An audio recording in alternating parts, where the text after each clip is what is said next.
మరో breaking news చూస్తున్నాం. Tiruvuru MLA Kolikapudi Srinivas క్రమశిక్షణ కమిటీ ముందు హాజరయ్యారు. జనవరి 11న ఎస్టీ మహిళపై దాడి చేస్తారని కొలికపూడిపై ఆరోపణలు వచ్చాయి. దాడి ఘటనపై సీఎం చంద్రబాబు తీవ్ర అసంతృప్తి వ్యక్తం చేశారు.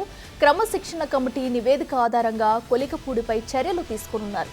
మొత్తంగా ఎమ్మెల్యేపై టీడీపీ హైకమాండ్ సీరియస్గా ఉంది. కొలికపూడిపై చర్యలకు రంగం సిద్ధం చేస్తోంది.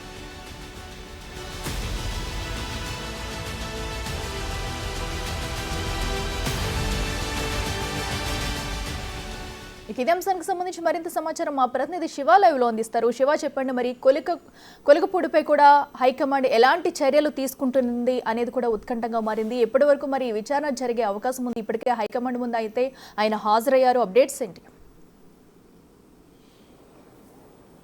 ఇట్లా మొత్తం మీద చూసుకుంటే తిరువురు శాసనసభ్యుడు కొలికపూడి శ్రీనివాస్ వివాదాలకి కేంద్ర బిందువుగా మారిపోయిన పరిస్థితి కనిపిస్తూ ఉంది.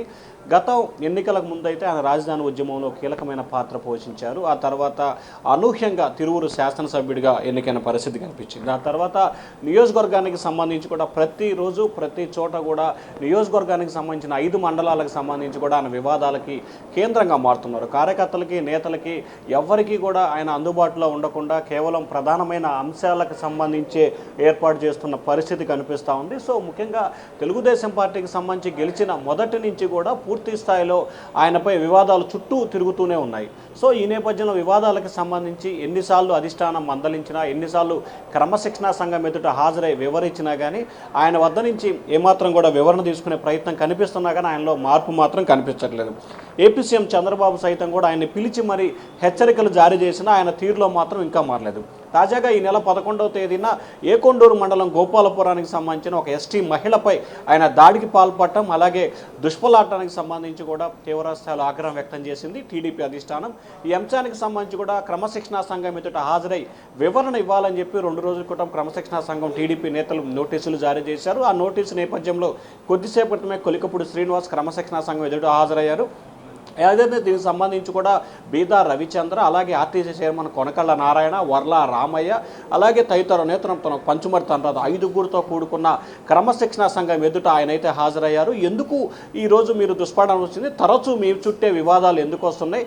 ఎందుకు ప్రతి వివాదానికి మీరే కేంద్రం అవుతున్నారు? రాష్ట్రంలో 164 నియోజకవర్గాల్లో కూటమి ప్రభుత్వం విజయం సాధిస్తే ఒక్క మీ నియోజకవర్గంలోనే తరచూ ఎందుకు వివాదాలు వస్తున్నాయి? ముఖ్యమంత్రి కూడా మీతో అనేకసార్లు చెప్పినా ఎందుకు మీ తీరు మారట్లేదని చెప్పి ప్రశ్నల పరంపరను అయితే మాత్రం క్రమశిక్షణ సంఘం ఆయనైతే ప్రశ్నిస్తున్న పరిస్థితి కనిపిస్తూ ఉంది. కావాలని కొంతమంది వ్యక్తులు, ఆ నియోజకవర్గానికి సంబంధించిన కొంతమంది వ్యక్తులు తనపై దుష్ప్రచారం చేస్తూ నిత్యం తనపై పార్టీ కార్యాలయానికి, అధ్యక్షుడికి, లోకేష్కి ఫిర్యాదులు చేస్తున్నారు. తాను ఎక్కడా కూడా తప్పు చేయలేదు.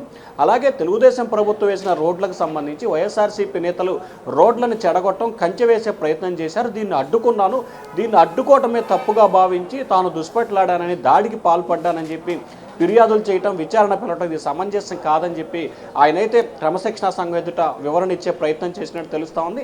మరి కొలికపూడి ఇచ్చిన వివరణ పట్ల అధిష్టానం సంతృప్తి వ్యక్తం చేస్తుందా లేదా? క్రమశిక్షణా సంఘానికి ఏదైతే ఆయన ఇప్పటివరకు చెప్తాడో వాటన్నిటిని కూడా అధిష్టానానికి, అంటే రాష్ట్ర టీడీపీ అధ్యక్షుడికి సమాచారం ఇస్తారు. ఆయన ఇచ్చిన తదుపరి కూడా ముఖ్యమంత్రి చంద్రబాబుకి ఈ నివేదికని తీసుకువెళ్తారు. ఆ తర్వాత క్రమశిక్షణా సంఘం సిఫార్సు ఏ రకంగా చేయబోతుంది? ఆయనపై చర్యలకి ఉపేక్షిస్తుందా, లేకపోతే చర్యలు తీసుకోవాలని చెప్పి ఆదేశాలు జారీ చేస్తుందా అనే ఉత్కంఠ అయితే కొనసాగుతోంది. ఇప్పటికే దాదాపుగా 1.5 పైగా కూడా క్రమశిక్షణ సంఘం ఎదుట ఆయన హాజరై విచారణకు సంబంధించి పలు వివరాలను అందిస్తూ ఉన్నారు. Akhila. Right Shiva, thank you.